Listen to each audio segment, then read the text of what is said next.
Thank you very much. This morning we want not to present you a talk or something very much elaborated, but a work in progress. We want to inform you about the GCRS and its approach and a new field we are invited to work on now. It's on a new phases on working through the past in the former GDR. And we would like to do it in a more dialogical way at the end of this contribution in order to have also some inspirations from your knowledge and from what you are thinking. So it's not a classical lecture, but it's a presentation of an approach. And as in former summer schools, people also told me that they were missing a bit that we present the proper approach of the JCRS and why we do reconciliation studies. So I make a bit a longer introduction on our work. But this is also the background, so you know about the institution, what GCAN does and what we do not have in our program. And then you can reflect together about what can be the new phase of working through the past here in former East Germany. And Maria Palme is writing her dissertation on the Enquete Commission in the GDR, and she is more expert on this context, and this will be her part to present us the context here in former East Germany. And after that, there will be an opening to an exchange. So first of all, a personal remark, how I come to this field to work on reconciliation studies. So in the 80s, I was, like many Germans, very much worried about the possibility of a nuclear war, and I was a student, and I was in the peace movement, as many people have been. We remembered the stories of our fathers. For example, my father told about the Second World War. They were traumatized by the war. And we were afraid that there could break out a nuclear war by mistake, for example, by an error. And as we know now, this could have had really happened, for example, in '83, where already in the Soviet Union, there were signs that there has been an attack against, and people did not respond. So this was one thing. Then the next stage was the falling of the Berlin Wall, and it was like a miracle. We never believed that it could happen, and there was a lot of hope, and we thought now really a lot of conflicts can be resolved, and now a new relationship and friendship between cultures can happen. But by the time we realized that very soon the old system came in place again, further conflicts like in Yugoslavia broke out, and the old thinking also came up again, of nationalism, for example, and of militarism and war. And so I thought something should be done in this field. But I really reacted only when I had this impression that religions, because I'm professor of Protestant theology, are seen much in this direction, that they are fostering the conflict, that they are part of the problem. And as religion, as I understand, all religion have also strong tradition for peace and understanding and friendship between people. So I thought this should be really something to work more on it and to do something about, to strengthen this idea that religions are for peace, and also that we can contribute, and there are traditions of peace and they have to be strengthened. And so we started with summer schools on different regions of the world, and then in 2013 we founded the JCRS here in Jena as a very small institute. We have only not even half a position really employed in a sustainable way by the university of it. But we have projects in it funded by different organizations like the DFG, German National Foundation for Science, and others, EU funding, Volkswagen Foundation. And with these fundings, we could build up several activities and have several people working there. And our main activities are a doctoral school. We have now some 10 PhD students from different disciplines working together on topics related to religion, conflict, and reconciliation. So the idea is they must at least work on 2 of them, so perhaps conflict and religion, or religion and reconciliation, or conflict and reconciliation without religion. And people who present a good paper are accepted there, and we want to have more people, so we want to go up until 30 if possible. Most of the people in this doctoral school are part of a research project, and the biggest research project we have is a trilateral project with Israel and Palestine called Hearts of Flesh, not Stone. It's a biblical image that the heart of stone should be replaced by the hearts of flesh. So it means what can happen when you encounter the suffering of the other group you did not know about, and with us that this can foster empathy, and this can create empathy with the other group. And then we have several other projects. One direction is South Africa, we are always working a lot, and another is South Korea, and these are also our main areas, so it's not the Balkans or Caucasus region for us. But we want to work always in a broad and global perspective. And we want also to bring people together from different disciplines to work together on reconciliation, because we see reconciliation as a transdisciplinary project, and that the research is very much fragmentarized. So there are many people in different disciplines, in psychology, in political science, in history, in education, in theology, and many other topics working on it, but often they do not work together, or they are not brought together to do this work. And so this is also a third main project of us to create something like a European consortium working on reconciliation and evaluation of reconciliation processes. But this is for the future, and we're just starting to build up something like this.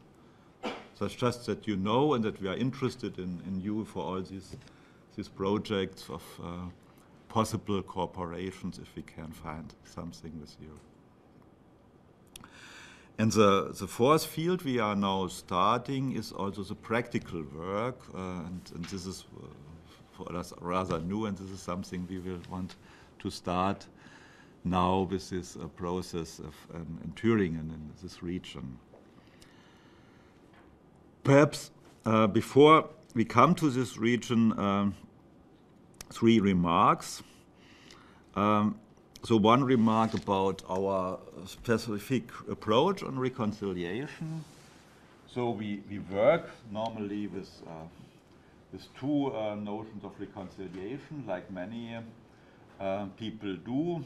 So in a broad sense, reconciliation means all efforts to get in better relationships after cross problems that have happened, like atrocities, mass murder, genocide, civil war, war between nations.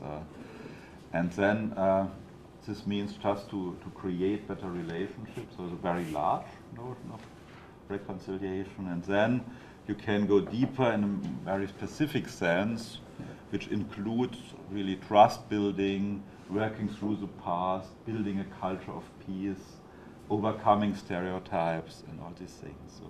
So it's from a large perspective to a very specific one. And the idea is we do not want to exclude, and sometimes we have to start with very little expectations, and then we have to go in a process to things which are very specific, and sometimes you can only go until a certain end with it. So you cannot achieve reconciliation. Reconciliation is always a process and a goal, but not something achieved or once done forever. I think this is very rarely the case that you could approach, that you say, now we have the reconciliation, let us say between France and Germany, we have it. There are still possibility of conflicts revived even between countries like this. So we have reconciliation.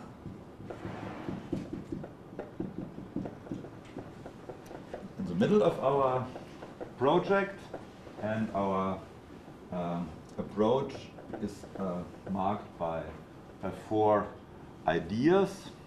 One idea is a transdisciplinary.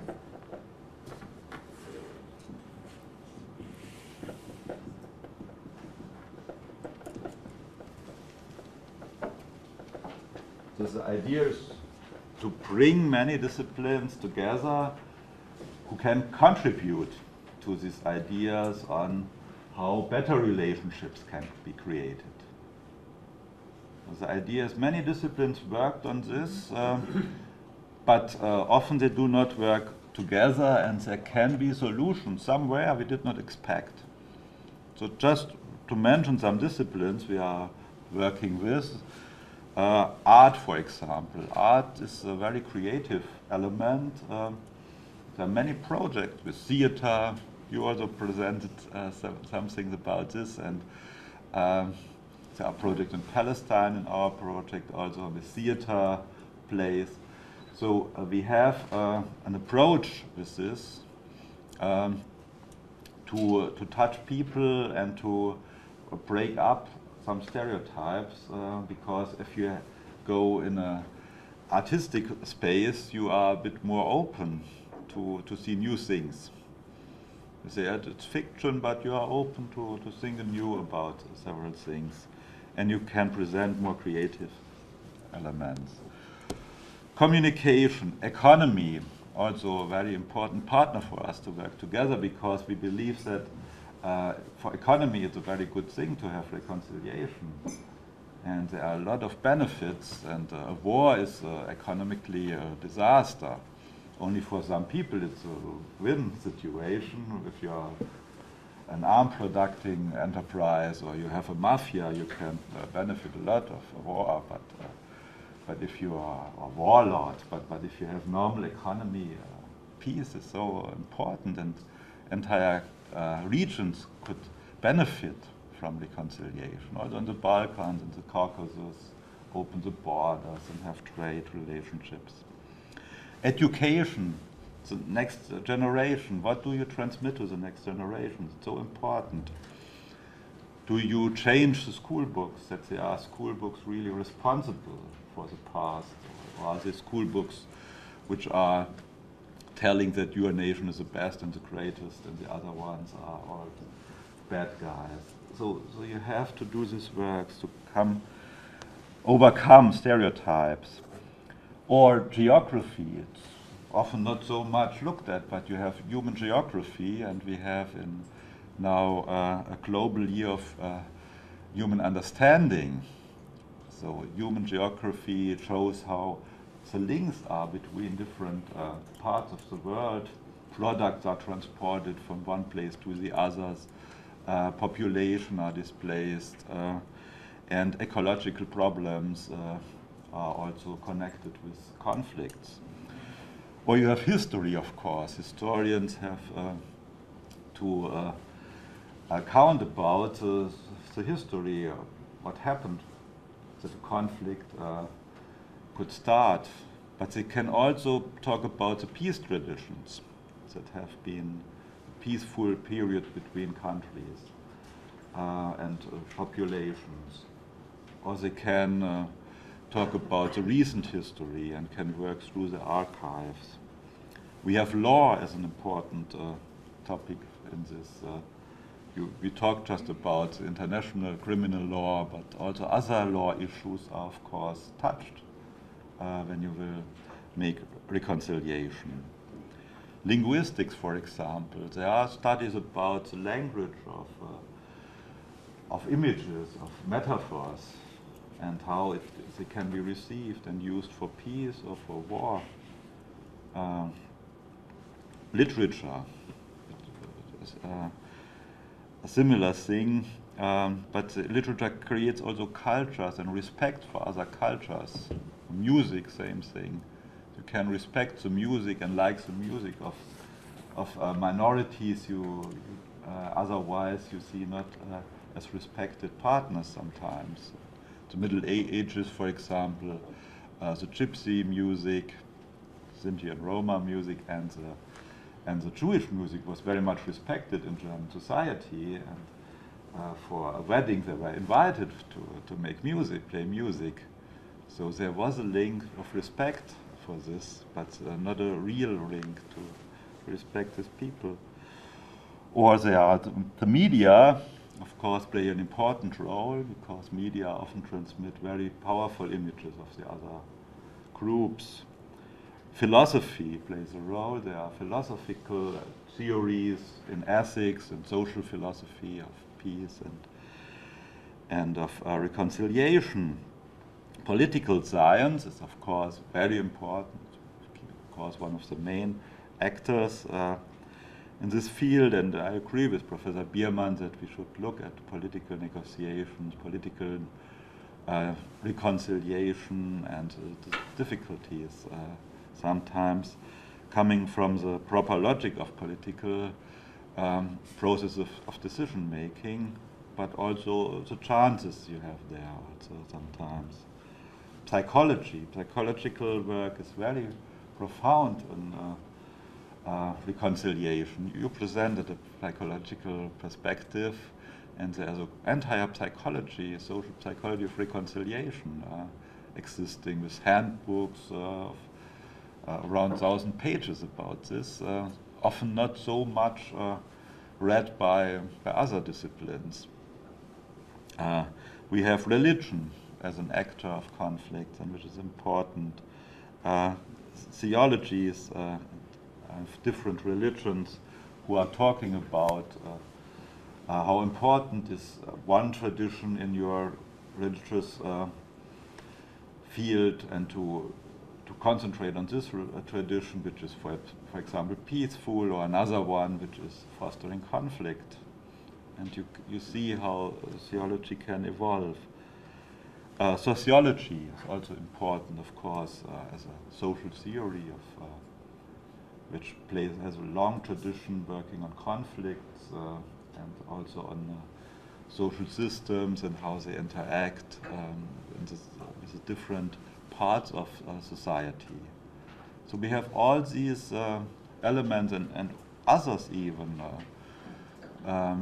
People who are working on technologies of weapons, for example, and experts on money, or experts on small groups, how they can influence the public. So there are a lot of things interesting for this research, and the idea is to do it in the transdisciplinary way. What does mean transdisciplinary? It's more than interdisciplinary. Transdisciplinary means not that the disciplines are working with their methods and then they are exchanging some results. But transdisciplinary, in our view, means that we go really through the other disciplines and we look what methods they used, what are their key concepts, how they relate to the key concepts of other disciplines, how their experimental settings are made, how their surveys are made, what are the items they ask, so that we can try to bring them more together. And in the literature you have also in the notion of transdisciplinary often also the idea of an ethical background. The common good is sometimes evoked in specialists on transdisciplinary theory. So you would say, yes, there are some presuppositions which you can characterize as ethical, so we think that reconciliation is better than violent conflict. Human rights are better than genocide, but they are relatively broad concepts from an ethical point of view, and some disciplines say they are not disturbing or not normative at all, but I think they are also normative in a certain sense to accept them, but they should not disturb the openness to the results. So you can have results in all the ways, and also not the openness of the people we want to work with. So, but there are some goals, but not a very elaborated theory of the common good. If we start with this becomes much too narrow.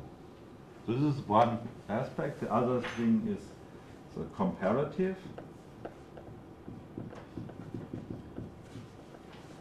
procedure. So the comparative procedure means what we are doing in summer schools. So we bring people together from different conflict areas and transformation processes, and we assume that there are similarities, there are possibilities of comparing, there are also possibilities of inspiring one context by the other one, but there are never things which can say that not any conflict is unique. Every conflict is unique, and always there are things which are only in this conflict playing a role, and the analogies play, but no blueprint is possible to say what worked.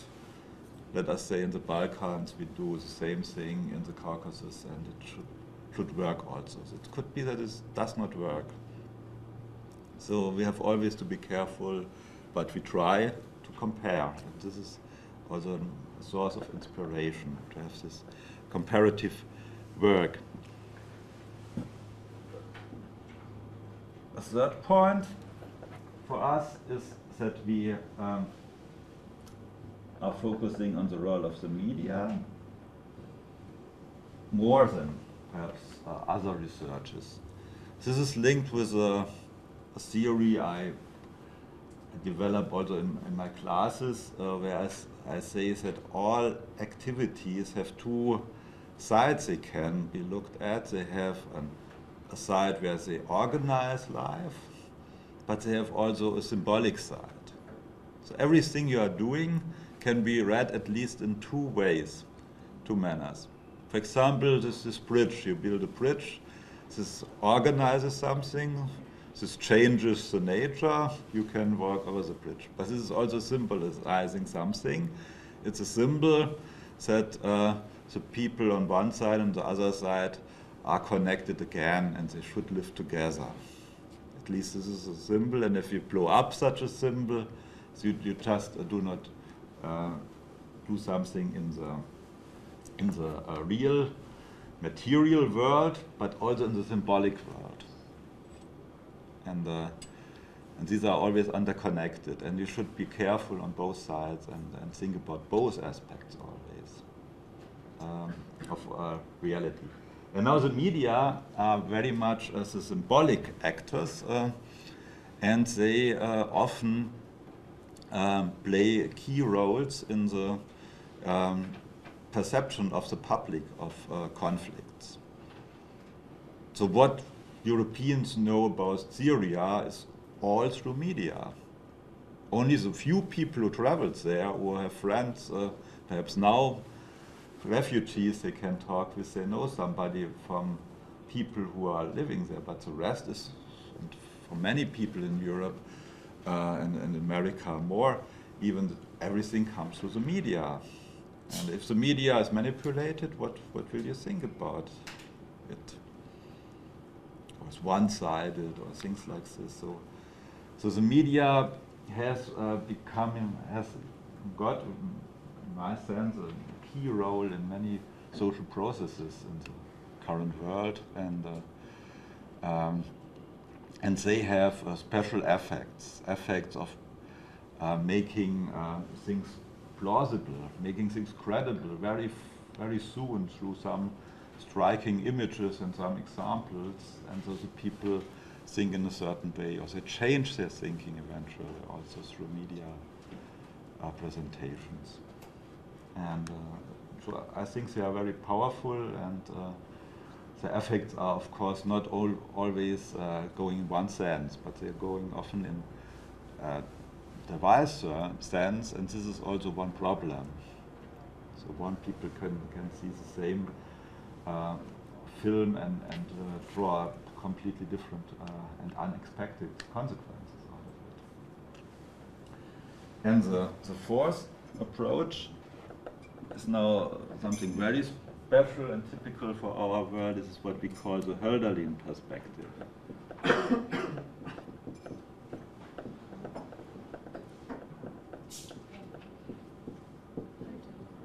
Hölderlin perspective.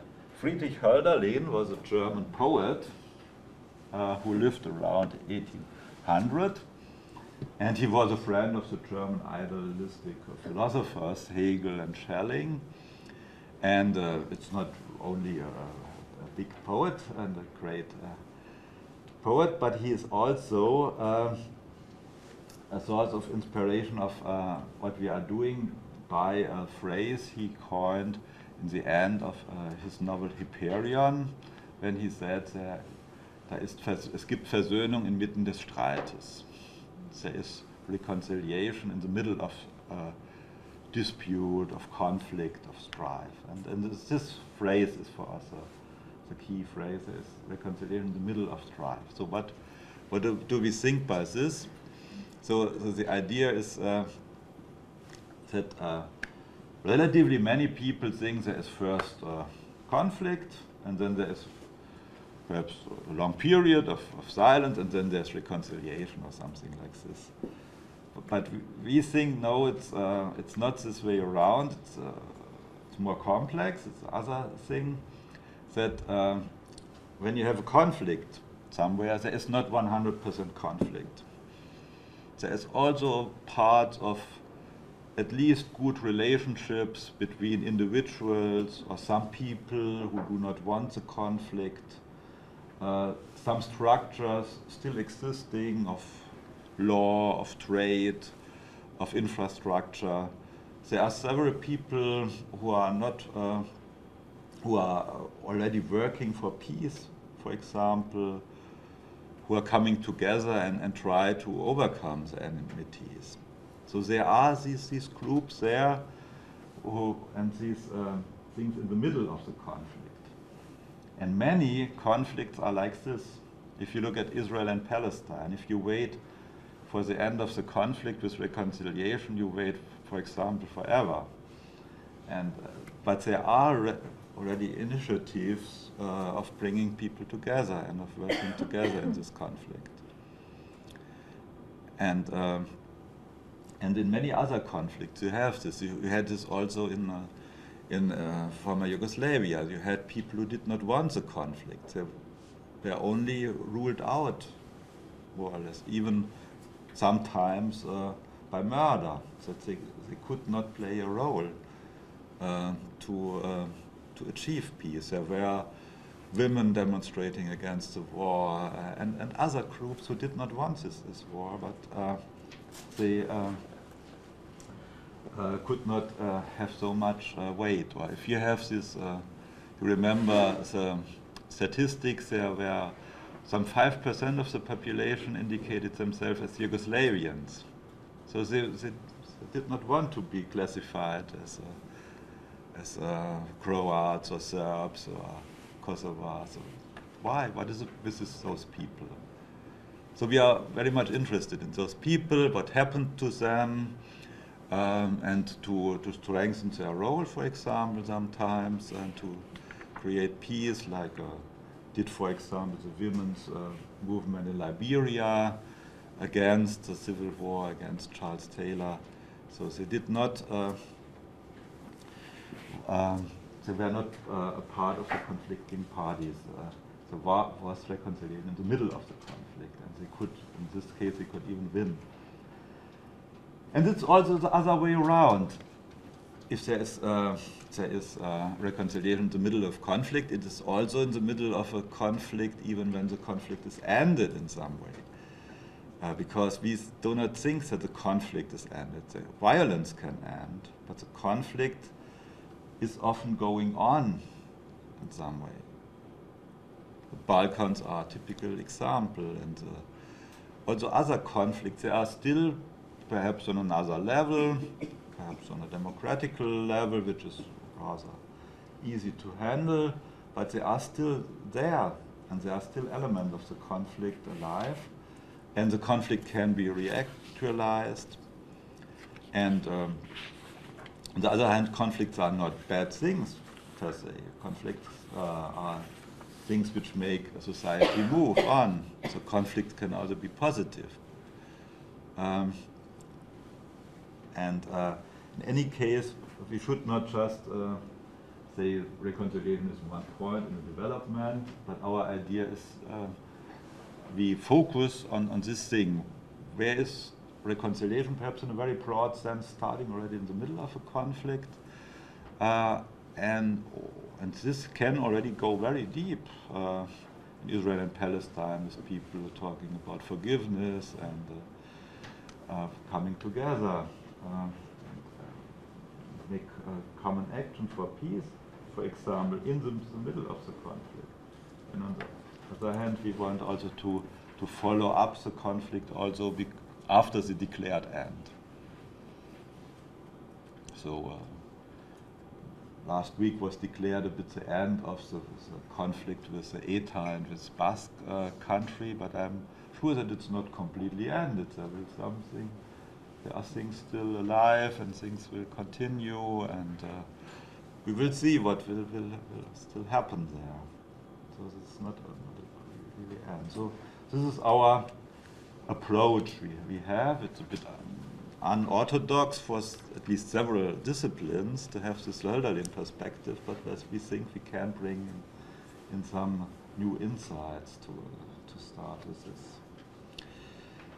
And perhaps just a few words why we are focusing on reconciliation and how we relate to other approaches we have in this field. So,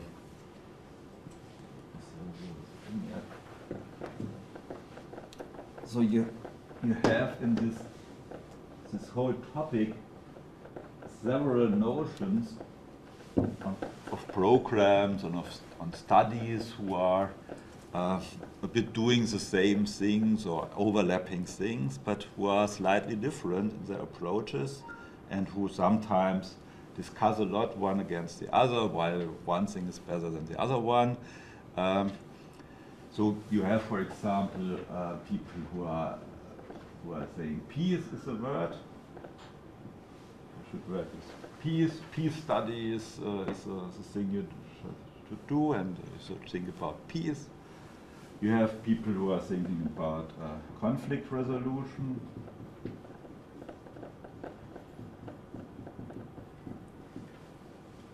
You have people who say, no, the ideal thing is transitional justice.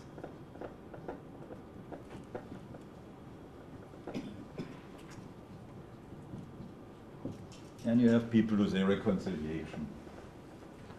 So, and you find books where people argue that peace should be the main concept, other are somewhere under this concept. You find people who say conflict resolution is the main concept.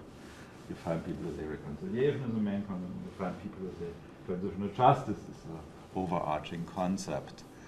So why we are opting in this broad sense for reconciliation, this has different reasons. One is a bit the development of the research. So peace was a big word until the 80s and beginning of the 90s, and peace institutes first were working a lot on the Cold War and on weapons, nuclear weapons and questions like this.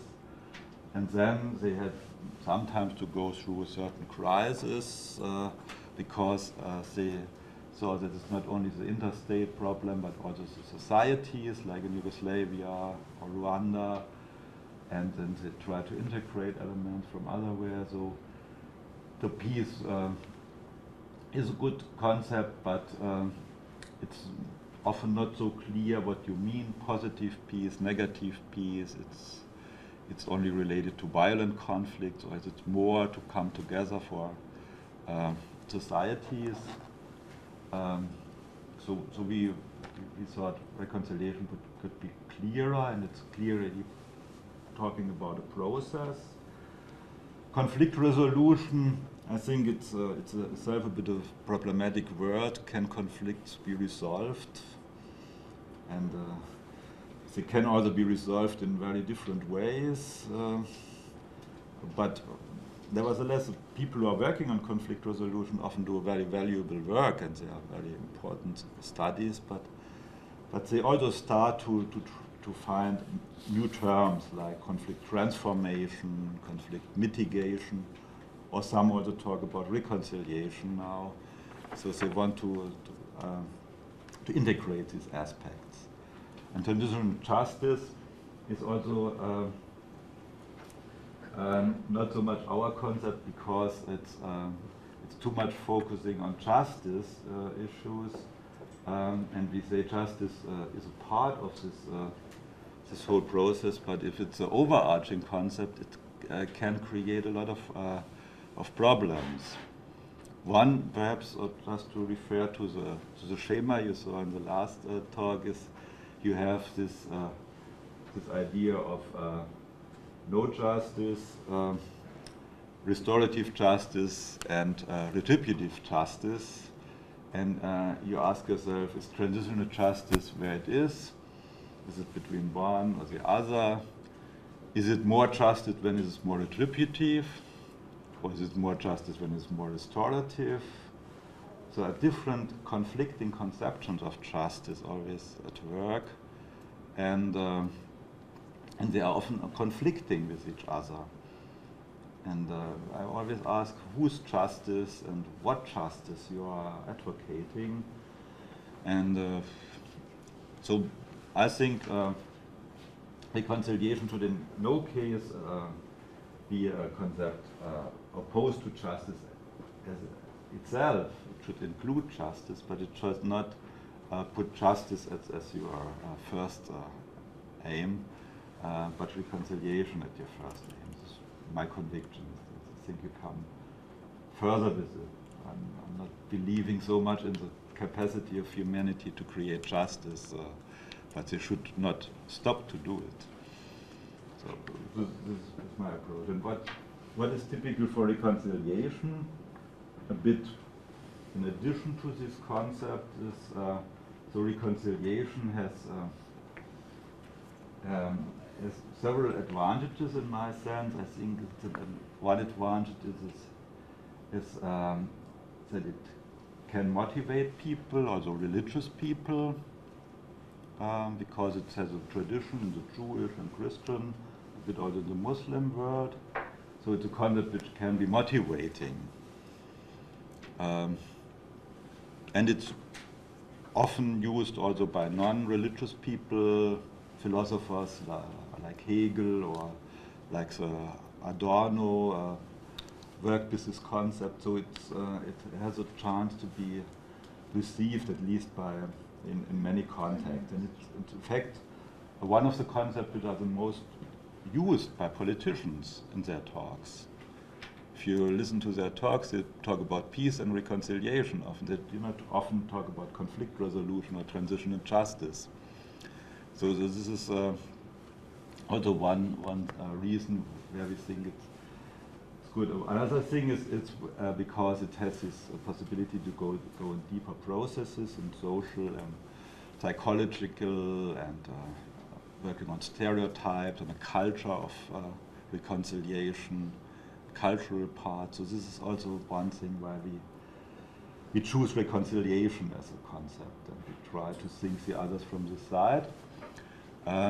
But this is not meant to be exclusive and not meant to be imperialistic, but we want to convince that this could be a good approach to start with reconciliation as a topic, even if in practical work sometimes it has a good sense not to talk about reconciliation, because people think that reconciliation would mean something like resignation or amnesty for perpetrators, or so we need other words. And also in the Thüringen context, there are people who say Versöhnung, reconciliation. Many people would perhaps not like to work with this, but they would like to work more with the word Aufarbeitung, working through of the past. And this is the official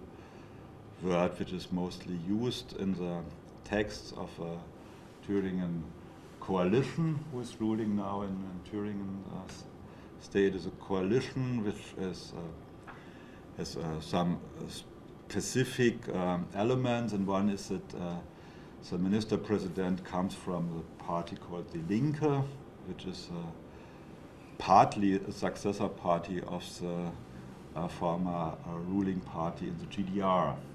So they have this past, and but there are also other parties in the coalition, the Social Democrats and the Green Party, and they agreed that they will start a new phase of working through the past in Thüringen.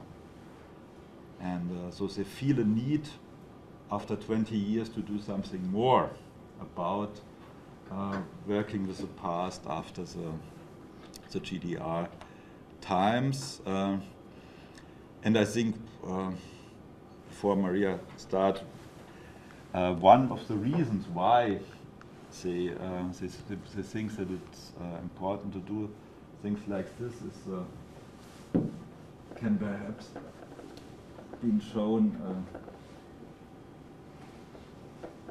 like this. As a society is still divided in different milieu groups in East Germany.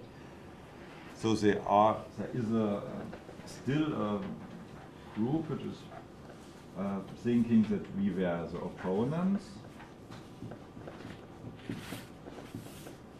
the opposition in the GDR. There is still a group who say by far the largest. So we were as people who did not engage in some way. I call them the middle.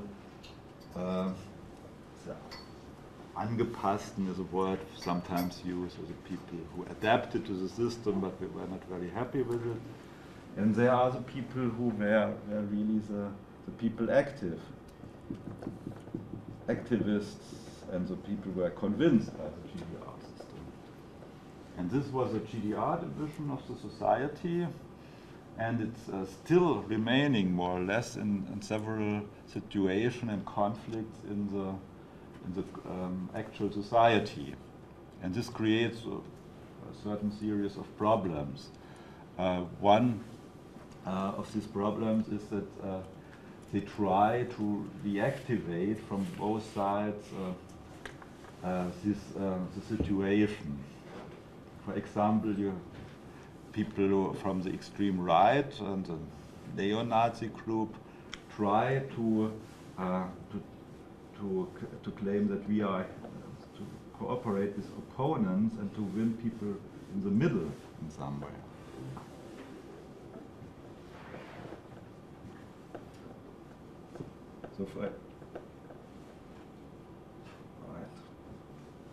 So the extreme right people, for example, when they make Pegida manifestation and things like this, Monday manifestations, they want to link with the manifestation against the GDR system. So they want to say we build now anti-communist solidarity against this communists and foreign powers and foreigners coming in. So, and they are relatively successful. There are people in the middle of the society, conservative people who say, yes, we are now manifesting against this. And they try really to get here some connection in the society. Of course, the main opposition leaders in the GDR are not willing at all to connect with them, but always things happen. Like, for example, there is a memorial in Gera of a prison of the GDR times where also a person has been murdered, and the people there told me, yes, we got some flowers from the NPD, from the nationalist parties, and we do not know, he showed me it was just recently, whether we make it public or not, but they try to connect with them and to make something like an anti-communist solidarity. And as they are now in this, the government, they say, yes, we cannot trust the government, they are lying about the refugees, they do not come from Syria, they come from the Balkans, and things like this. Yeah. And the other side, there are also some movements going on in this side to make an anti-fascistic solidarity again. Also sometimes for claims which are relatively far in the left spectrum, against those people. And there are manifestations for and against in cities like Dresden, Leipzig, Jena, and so on. And so there is one reason that people thought we need reconciliation, we need another phase to overcome this thinking in the ways and GDR groups thought. So this is one reason.